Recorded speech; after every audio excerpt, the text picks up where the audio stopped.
শীতের সকালে ঘুম থেকে উঠে মনে হয় না আজকে গোসল বাদ, কালকে করব। কিন্তু জানেন কি, নিয়মিত গোসল না করলে শুধু গন্ধই না, ত্বক শুকিয়ে যায়, জীবাণু জমে, এমনকি ঠান্ডা লাগার ঝুঁকিও বেড়ে যায়। অবিশ্বাস্য শোনালেও এটা সত্যি। তাহলে কি করব? চলুন আজকের ভিডিওতে দেখে নিই সহজ কিছু নিয়ম।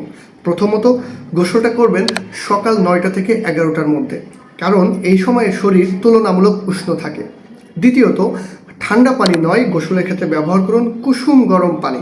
তৃতীয়ত, গোসলের পর অবশ্যই ময়শ্চারাইজার বা নারিকেল তেল লাগান, নাহলে ত্বক ফেটে যাবে, চুলকানি শুরু হবে, নানান ধরনের জটিলতা শুরু হয়ে যাবে।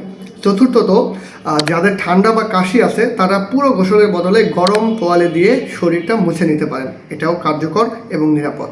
গোসল শুধু শরীরকে পরিষ্কার রাখে না, মনকেও রিফ্রেশ করে দেয়। তাই অলসতা নয়, প্রতিদিনের গোসলকে নিন নিজের হেলদি রুটিনের অংশ হিসেবে। নাহলে ঠান্ডা বলবে, ধন্যবাদ ডাক্তার, এমন শরীর পেলে আমরাও ভালো থাকি। আমি ডাক্তার মাসুদ। পরের পর্বে আলোচনা করব শীতের ত্বক ফাটা রোধের কার্যকর কিছু টিপস নিয়ে। ততক্ষণ পর্যন্ত আমাদের সাথেই থাকুন, সচেতন থাকুন। আসসালামু আলাইকুম।